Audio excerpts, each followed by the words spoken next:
দুর্বল আর্জেন্টিনা হোক বা নেদারল্যান্ড হোক, ফ্রান্স হোক, যে দলই থাকুক, আমাদেরকে সকল দলকে হারিয়ে যে দলই আসুক, যত বড় শক্তি দলই আসুক, ব্রাজিল তার বেস্ট খেলা দিয়ে এই বিশ্ববাসীকে একটা ভালো এবং নন্দনিক শিল্প খেলা উপহার দিবে। ব্রাজিল হারবে বা জিতবে এই ক্যালকুলেশনে আমি যাই না।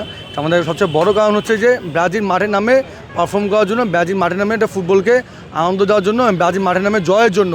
তো একটা দল বিশ্বকাপ খেলতে আসছে, সামনে জার্মানি হোক বা ওই দুর্বল আর্জেন্টিনা হোক বা নেদারল্যান্ড হোক, ফ্রান্স হোক, যে দলই থাকুক, আমাদেরকে সকল দলকে হারিয়ে বিশ্বকাপের ফাইনালে উঠে এবং বিশ্বকাপ চ্যাম্পিয়ন আবার হইতে হবে এবং হেক্সা মিশনটাকে ফুলফিল করতে হবে। আর ব্রাজিল সেই মিশন নিয়ে ওয়ার্ল্ড কাপ খেলতে আসছে। তো ব্রাজিল এমন একটা বিশ্ব চ্যাম্পিয়ন দল যে চিন্তা ভাবনা করে না যে পরবর্তী রাউন্ডে কাছে খেলা পড়লে কী হবে, কী ক্যালকুলেশন করে ব্রাজিল ক্যালকুলেশন খেলে না। ব্রাজিল মাঠেই নামে হলো ম্যাচ টু ম্যাচ পারফর্ম করার জন্য, জয়ের ধারাকে অব্যাহত রাখার জন্য ব্রাজিল মাঠে নামে এবং ওয়ার্ল্ড কাপে হেক্সা মিশন জয় করার জন্য ব্রাজিল মাঠে নামতেছে। জার্মানির সাথে খেলা পড়লে একটা সুন্দর খেলা উপহার দিবে। আর যেটা অতীতে যে অঘটন নিয়ে কথা বলে, ঠিক আছে, সে অঘটন হবে না, কারণ একটা অ্যাক্সিডেন্ট বারবার হয় না। আপনি রাস্তাঘাটে চলতে গেলে আপনি জানেন যে গাড়ি ঘোড়া আছে, আপনি একবার যখন অ্যাক্সিডেন্ট করছেন, আপনি কি ওই দুর্বল জায়গায় আবার যাবেন? আপনি তো অবশ্যই আবার যাবেন না। তো বেটার পারফর্ম করে তো ব্রাজিল জার্মানির সাথে জিতবে মনে হয়। এবার সবচেয়ে বড় বিষয় হচ্ছে, কারণ ব্রাজিল 2002 সালে জার্মানিকে ফাইনালে পরাজিত করে ওয়ার্ল্ড কাপ জয়ী হয় নাই। তো ঠিক সেভাবে যেই দলই আসুক, যত বড় শক্তি দলই আসুক, ব্রাজিল তার বেস্ট খেলা দিয়ে এই বিশ্ববাসীকে একটা ভালো এবং নন্দনিক শিল্প খেলা উপহার দিবে। নেইমারকে অবশ্যই এটা আমাদের স্বস্তির কারণ, আর বাকি টিমমেটদের জন্য অবশ্যই শক্তির কারণ। এবং নেইমার একটা ছন্দময় খেলা খেলে এবং নেইমারের খেলা প্রমাণ করবে আবারও যে বিশ্বসেরা ফুটবলার কে।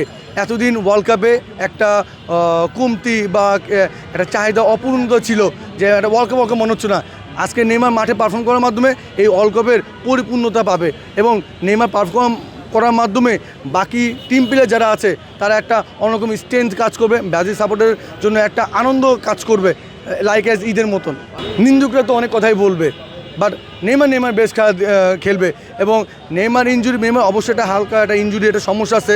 সো এটা আমরা অবশ্যই দোয়া করবো যে নেইমার গুরুত্ব ইনজুরি না পড়ে, নেইমার তার বেস্ট খেলা দিয়েই নেইমার একটা বিশ্ববাসীকে একটা ভালো একটা ফুটবল খেলা উপহার দিবে এবং ওয়ার্ল্ড কাপের যে সুন্দর যাত্রাটা, আনন্দময় যাত্রাটা, যা the greatest show off on earth, এই যে কথাটা, এটা বাস্তবে আক্ষরিতে প্রমাণিত করবে এই নেইমার পারফর্ম করার মাধ্যমে ইনশাল্লাহ। এবার হেক্সা তো অবশ্যই হবে, আর আমরা তো বলতেছি যে হেক্সা লোডিং। সো আর এনে হারলে হেক্সা, জিতলে হেক্সা, এটা কোনো বিষয় না। অন্য দল যা দেখা গেছে যে বাপদাদার আমলে ওয়ার্ল্ড কাপ দেখছে, কিন্তু তাদের যে হেক্সা পার হয়ে কত কী হয়ে গেছে সে বিষয়ে খোঁজখবর নাই। আর আসছে হলো আমাদের খেলা দেখতে, যে হারলো হেক্সা, জিতলো হেক্সা। অবশ্যই ব্রাজিল একটা বিশ্ব শক্তি, একটা ফুটবল টিম। ব্রাজিল ইনশাল্লাহ জয়ের মাধ্যমে হেক্সা যে মিশন নিয়ে এই বিশ্বকাপ যাত্রা শুরু করবে, এটা বাস্তব প্রমাণ দিবে। না, এটা আমি কোনো বিশ্বাস করি না। আমি আপনাকে এর আগে বলছি, নিন্দুকরা অনেক কথাই বলবে, সেই কথা আমরা কান দেই না, পাত্তা দেই না।